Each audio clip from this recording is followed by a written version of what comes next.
Bismillahirrahmanirrahim. Assalamualaikum warahmatullahi wabarakatuh.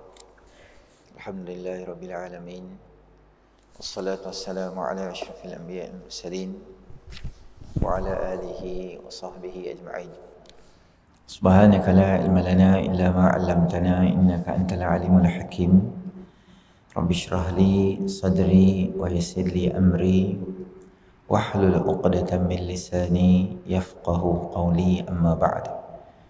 Tuan Imam, ahli jawatan kuasa, tuan-tuan muslimin muslimat yang dirahmati oleh Allah Subhanahu wa taala. Pertamanya kita panjatkan kesyukuran kita kepada Allah Subhanahu wa taala kerana dengan limpah rahmatnya Allah Subhanahu wa taala beri kita sama-sama peluang berada di dalam majlis ilmu kita pada malam ni. Moga-moga kehadiran kita akan termasuk di dalam mizan hasanatina, timbangan amal soleh kita nanti. Amin ya rabbal alamin. Malam ni tuan-tuan kita akan tengok kitab kita Mukhtasar Ibnu Abi Jamrah pada hadis yang ke-33, sebab beberapa siri yang sebelum ini kita telah lalui di dalam versi online, dan malam ni insyaAllah kita sempat bersemuka. Tuan-tuan di kitab boleh tengok hadis yang ke-33, 5 perkara yang menghapuskan fitnah. An Huzaifah radhiyallahu anhu qala Rasulullah sallallahu alaihi wasallam, fitnatur rajuli fi ahlihi wa malihi wa waladihi wa jarihi tukaffiruha as-salah was-sawmu was-sadaqatu wal-amru wan-nahyu. Daripada Sayyidina Huzaifah radhiyallahu anhu katanya, sabda Rasulullah sallallahu alaihi wasallam, fitnah seorang lelaki pada ahlinya dan hartanya dan anaknya dan jirannya dapat dihapuskan semua itu oleh sembahyang, puasa, sedekah dan suruhan dan larangan.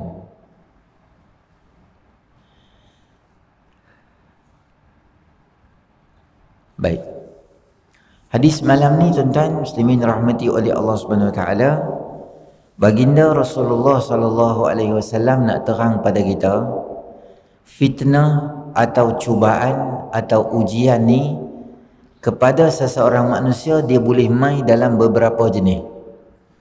Kadang-kadang ujian ni mai dengan isteri, kadang-kadang ujian tu mai dengan anak, kadang-kadang ujian tu mai dengan harta, kadang-kadang ujian tu mai dengan jiran atau orang sekeliling kita. Ujian atau percubaan ni adalah satu benda yang lumrah dalam kehidupan manusia. Ini sunnatullah. Sunnatullah ni maknanya apa? Ketetapan Allah Ta'ala. Bila kita hidup ni, dia tak ada hidup tu dia cantik, dia jalan cantik, elok macam tu je, tak.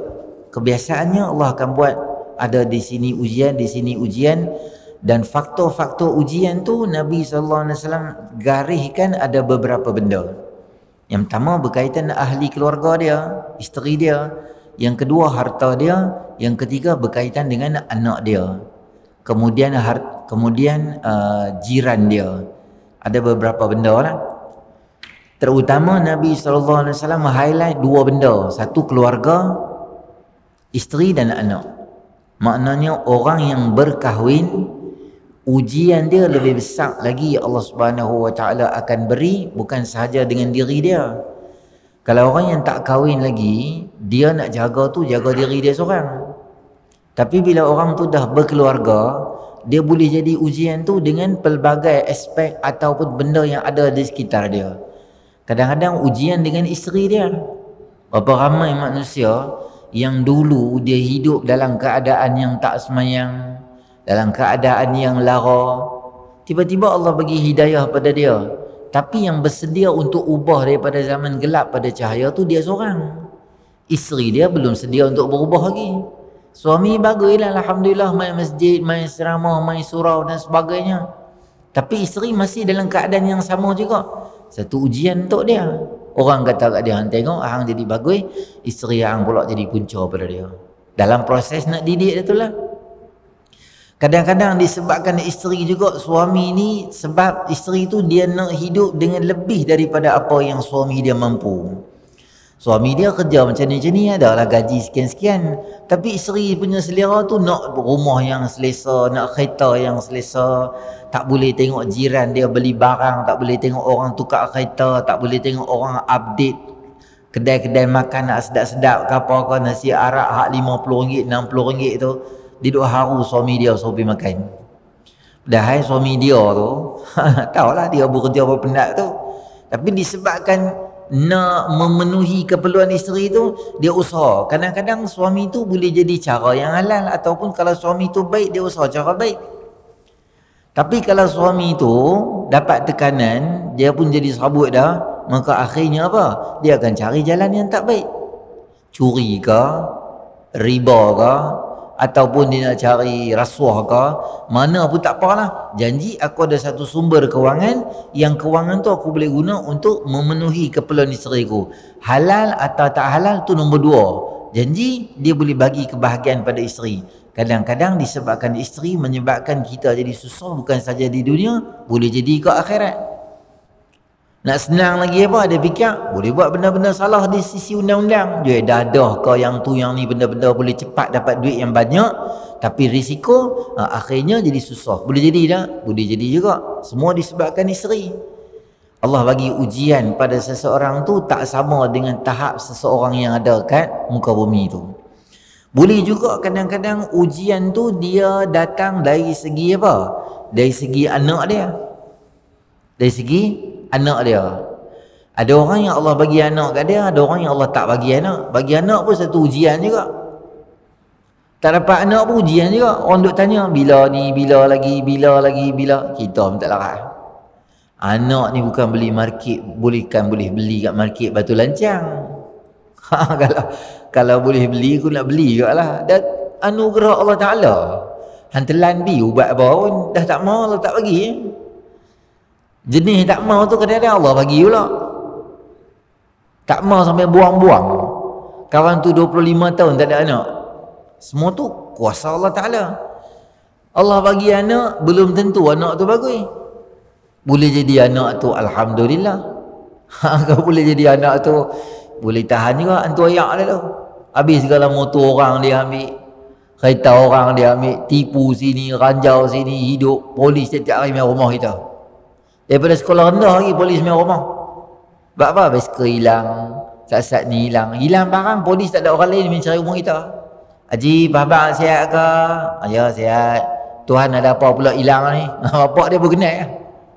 Mak dia pun kenal lah. Encik Azman, polis tu sampai masuk dalam rumah dia minum ayak. Kenal ingat tiap minggu duk main.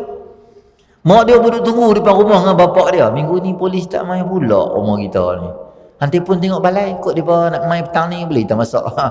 Macam tetamu pula. Sebab dia pun pening dengan anak dia. Kami pun tak tahulah tuan, tak tahu nak bak lah, selarat bak dah kat dia. Macam-macam benda dia buat kat rumah. Boleh jadi ujian untuk dia.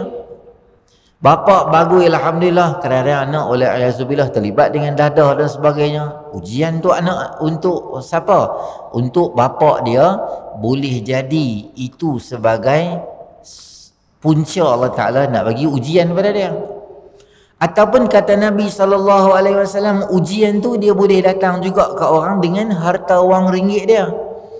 Ada orang tak ada duit, tu ujian juga untuk dia. Dengan miskinnya, dengan susahnya, dengan tambah keadaan sekarang ni tuan-tuan, asnaf zakat meningkat dengan tiba-tiba. Jumlah asnaf 8 tu je, dia tak meningkat jadi 12. Tapi setiap 8 tu, hak fakirnya, hak miskinnya, hak tak ada kerjanya, hak tiba-tiba musibahnya, semua ni tiba-tiba jadi asnaf. Bila orang tak dapat duit, duit yang patut dia dapat, duit yang tak patut dia dapat pun dia beratuk pergi ambil untuk dia. Orang buat food bank, gerobak rezeki, macam-macam lah, almari rezeki lah. Hang susah, hang ambil. Dia tulis kat situ, ambil bila susah, ambil bila perlu, beri jika mampu, dia tulis kat situ. Maksudnya ada hari yang lapar ambil ada hari yang ada rezeki lebih sikit, ambillah beras jasmin dengan beras Faiza 5 kilo, hang lempaklah dalam tu, orang lain boleh ambil pula. Konsep dia gitu. Dia turun dengan 4 wheel drive 4x4 16 hari-hari main balai beras. Yang cekik tengok, dia ni macam kontraktor hebat ni. Dia saja dia jadi syok tu. Ada orang yang susah, Allah uji dia. Ada orang terlalu kaya, Allah uji dia juga. Bila terlalu kaya ni, kepala otak ni fikir apa tuan-tuan? Nak buat benda jahat. Hak soleh, dia fikir benda baik. Orang ada duit ni, dia nak buat tu. Pencuri, dia pergi rompak bank. Berapa ribu dia pergi ambil duit dalam bank tu? Dia pergi ambil duit dalam bank tu 2 juta, contohlah. Dapat 2 juta, pencuri tu, dia buat apa? Dia pergi daftar online kelas mengaji bahasa Arab. Hari Khamis mana Jumaat dia main baca Yasin. Oh, duit banyak 2 juta. Mari kita baca Yasin lah, baru barakat sikit duit. Ada malam sikit. Dia buat apa duit tu? Dia pergi cari minum arak. cari arak, cari makanan, cari minuman, cari ruang untuk berzina. Sebab bila duit banyak, dia tak tahu nak buat apa ke arah kebaikan. Ada orang bagus, Allah bagi duit dia, Allah uji dia dengan duit yang banyak, dia boleh derma, infak fi sabilillah, sedekah. Kadang pergi ceramah di Kuala Lumpur tuan-tuan, kuliah subuh, parking kereta dia, kereta parking tu semua hak dia ni. Oh, dah mes tu biasa. Kereta hak je ni luar negara ni, Lamborghini lah, Ferrari lah, parking sembahyang subuh. Kita lepas sembahyang duk makan, dia pun makan kat luar tu, tengoklah kereta banyak di situ tu. Haji, kereta sakan tu kereta siapa tu? Tu ustaz nampak di ujung tu, makan tu. Itulah kereta tu kan. Tu pengarah syarikat sekian-sekian tu, CEO. Ya Allah, CEO. Butang baju pun kala-kala macam traffic light ke tu. Hijau merah dengan kuning.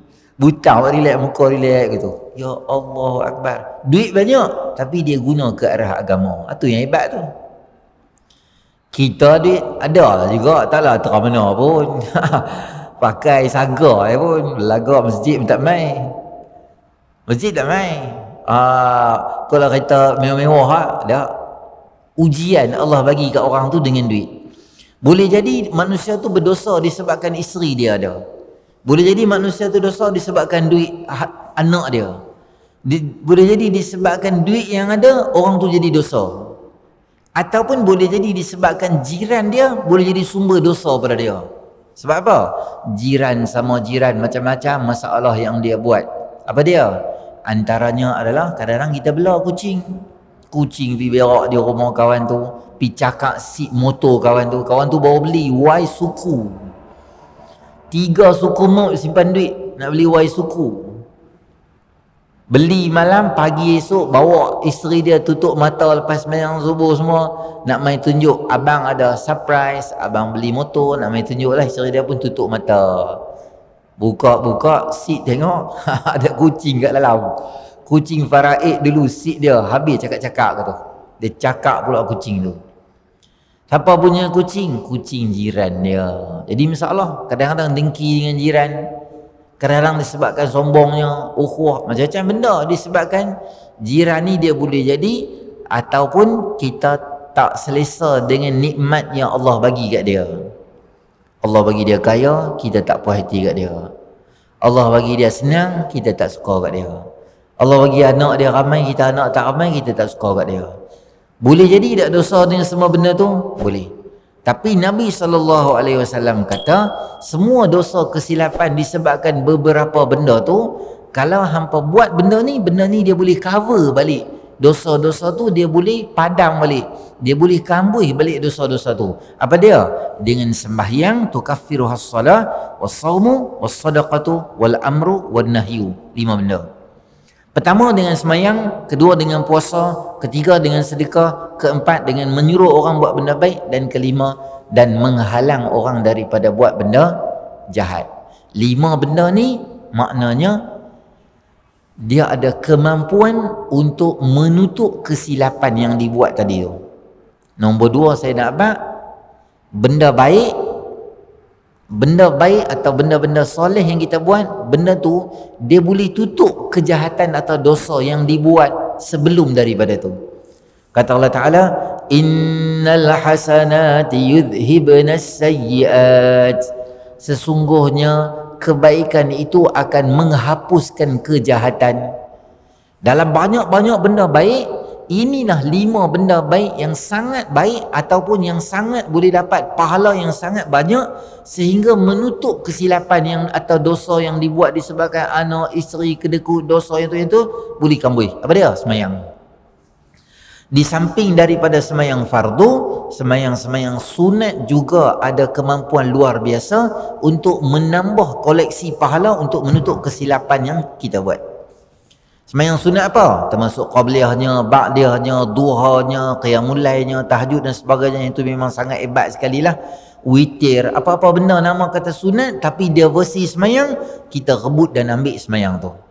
Yang kedua apa dia? Dengan berpuasa. Ramadan tentu dah. Ni kita cerita tambahan apa dia? Isnin, Khamis, puasa hari Ashura. Ni main bulan Rejab ni. Rajin puasa. Semua tu dia menambah pahala untuk menutup kesilapan-kesilapan dan dosa yang dibuat oleh beberapa faktor tadi tu. Yang ketiga, dengan bersedekah. Sedekah ni sama ada bentuk-bentuk yang Nabi SAW sebut ada 7 benda kan. Nabi kata benda tu, sedekah tu yang jariah, maksud dia bergerak berjalan. Apa dia? Kita wakafkan telaga. Dulu, once upon a time dulu wakafkan tenaga lah. Sekarang ni macam mana nak wakafkan tenaga? Mungkin ada ayat-ayat tapis kita boleh letak kat mak tafis pakai duit kita. Benda tu duk jalan, orang duk minum, wakaf sabilillah, letak kat masjid. Benda tu berfaedah. Duit juga tapi versi benda. Apa dia kita bantu orang lagi dari segi apa? Kita wakafkan mushaf Al-Quran. Saya selalu habaq kat tuan-tuan nak dapat pahala berlambak, pi dekat Mak Tafiz untuk intake akan datang. Ustaz, bila Ustaz buat intake baru? Oh, kami intake bulan 11. Bulan 11 kami buat interview, bulan 12 kami intake baru. Ustaz, berapa orang selalu Ustaz ambil? Kami biasa ambil 20 orang. Ustaz, 20 orang punya Quran saya nanti bagi kat Ustaz. Ustaz bagi kat saya spek macam mana Quran, macam mana Ustaz mau, atau saya bagi duit Ustaz beli Quran bagi kat mereka. Tuan-tuan, budak tu akan baca Quran seumur hidup dah sampai dia mati. Quran yang dia hafal, dia akan baca sampai dia mati. Allah bagi pahala tak henti kat kita. Tu nama kata bijaksana. Letak kat masjid boleh juga. Tak ramai lah baca. Muka tuan-tuan lah baca. Muka baik-baik ni. Tu pun baca agak lah. Banyak WhatsApp lah daripada Quran tu. Quran ada agak lah. Tukar-tukar terkejut ke apa. Main awal Jumaat sikit. Baca kahfi sikit. Sebab umur orang duk usia kan. Baca handset ya. Baca kahfi sikit. Budak tahfiz tuan-tuan. Sebelum tuan-tuan bangun lagi dia bangun dah. Sejam sebelum subuh. Geng tahfiz nanti bangun. Tu kaedah dia. Sekolah tahfiz kalau bangun pukul 9 pagi yang katuk buang tu. Yang buat kilang garam.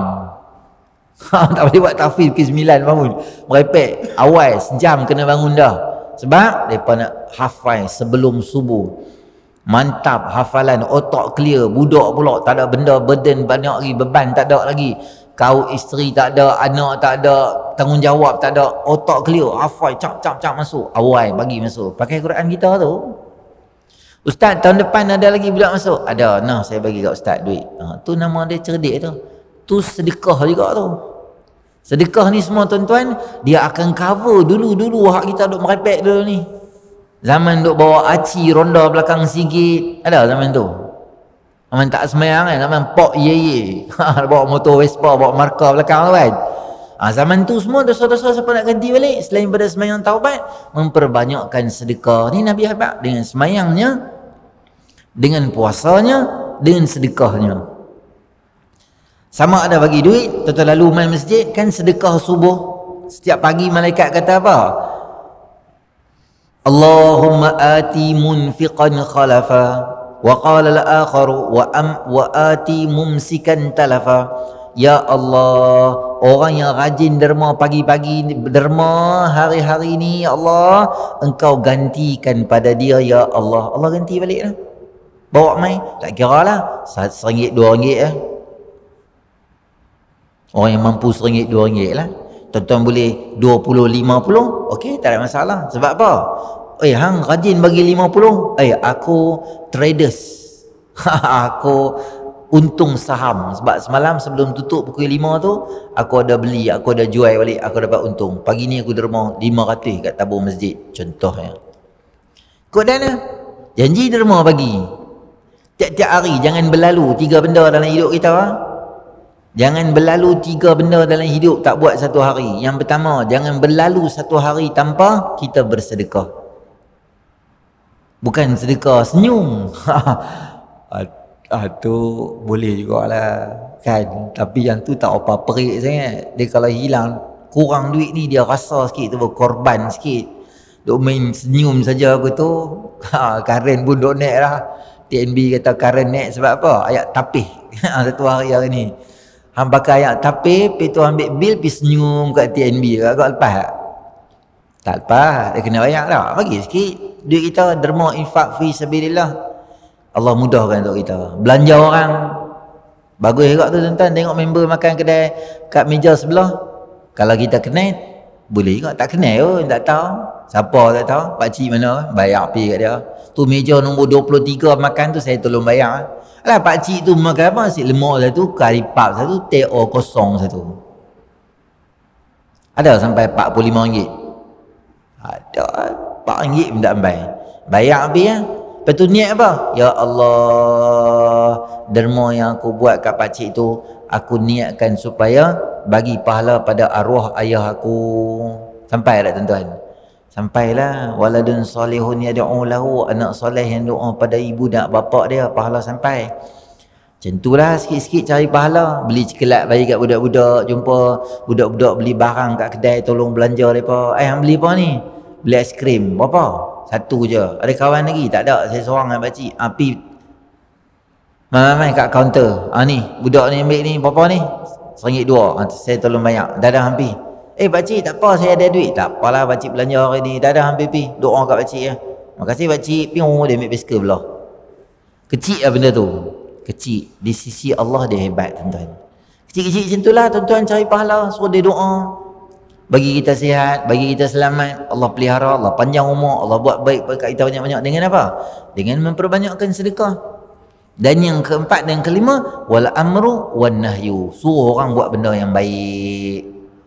Suruh orang buat benda yang baik walaupun, dan menghalang orang buat benda yang jahat.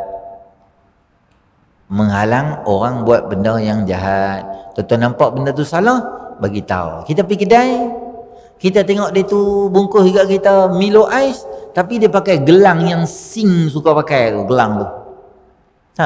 Gelang yang biasanya orang agama Sing dia pakai lah. Kerana kita sampai ke Sing buat nak ikut tak. Saya tak pernah tengok orang Sing pakai ni. Ya hana-hana dengan miswak gitu ada. Tak ada orang. Kita agama ada semua benda untuk kita. Tapi pelik kita suka tiru orang. Tak apalah, kita dah beli barang semua, kita kata dia, adik pakcik nak abang satu benda pada dia. Boleh cik abang satu benda, jangan marah Ni gelang ni kita orang Islam tak boleh pakai.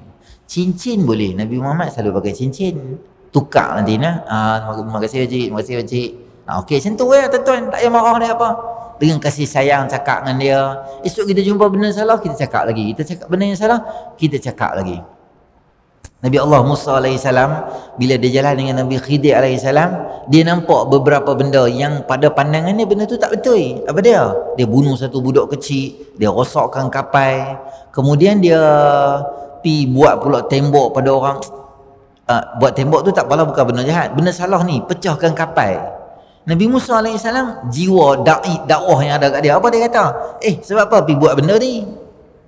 Walaupun kemudian dia dapat, tetapi zahir mata Nabi Musa, benda ni tak apa-apa okey ni. Dia spontan tau. Spontan. Sebab apa hang buat benda ni? Dia cakap tu. Nabi Khidir AS kata apa? Kan aku dah kata kat hang, payah nak sabar dengan aku. Baru-baru teringat. Jiwa bila tak boleh tengok benda tak betul, terus dia nak tegak. Walaupun perbahasan kisah tu panjang, cuma saya nak ambil kat tuan-tuan bagaimana sifat seorang da'i apabila dia nak suruh orang buat benda baik atau dia nak menghalang orang daripada buat benda yang jahat tu. Kita tengok apa benda. Kita nak pergi semayang on the way, tengok budak-budak duk lepak bawah bawah pokok ke apa ke, Assalamualaikum, jom ikut pakcik pergi semayang saat dulu. Saya kita main sambung sembang balik. Ada 5 orang, hang tengok aku tengok hang, aku tengok hang, tengok aku. Semua start motor lah. Dia main, tapi 3 orang tak sampai. 2 orang dia sampai. 3 orang lagi dia bercunggik belah gitu, jalan terus gitu. Tapi 2 orang main lah. Boleh, tak apa lah tuan-tuan, sikit-sikit benda kecil-kecil itu.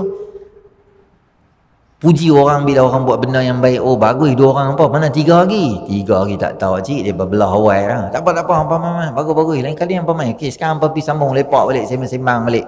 Biasa budak-budak muda kan.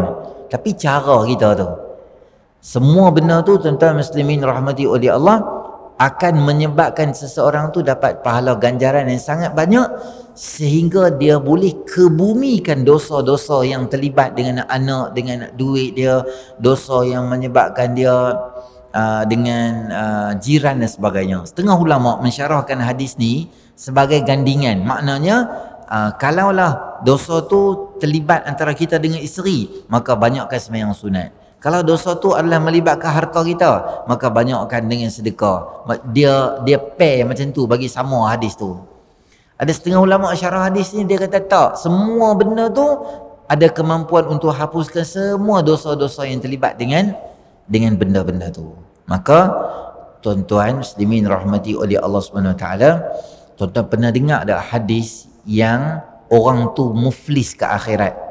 Dia bawa pahala dia banyak, semayang, puasa semua banyak, tapi bila dia kutuk dia ni, dia bunuh dia ni, dia tumpahkan darah dan sebagainya, menyebabkan dosa dia, pahala dia semua hilang, sehingga dia ambil dosa dia tu top up balik kat dia.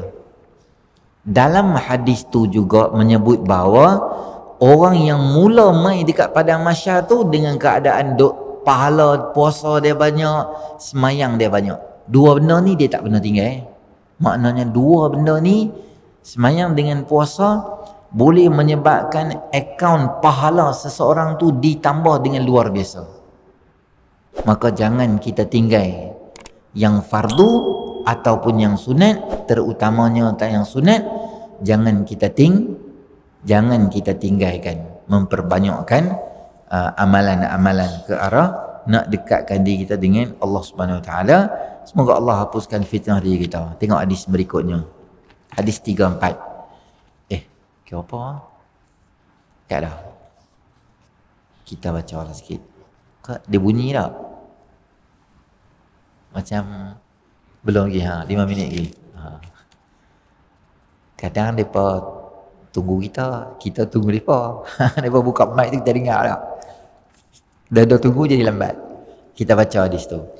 An Abi Hurairah radhiyallahu anhu anna Rasulullah sallallahu alaihi wasallam qala yata'aqabuna fikum malaikatun bil laili wa malaikatun bin nahar wa yajtami'una fi salatil fajri wa salatil asri thumma ya'ruju alladhina nabatu fikum fayas'aluhum wa huwa a'lamu bihim kaifa taraktum ibadi fayaquluna taraknahum wa hum yusalluna wa atainahum wa hum yusallun.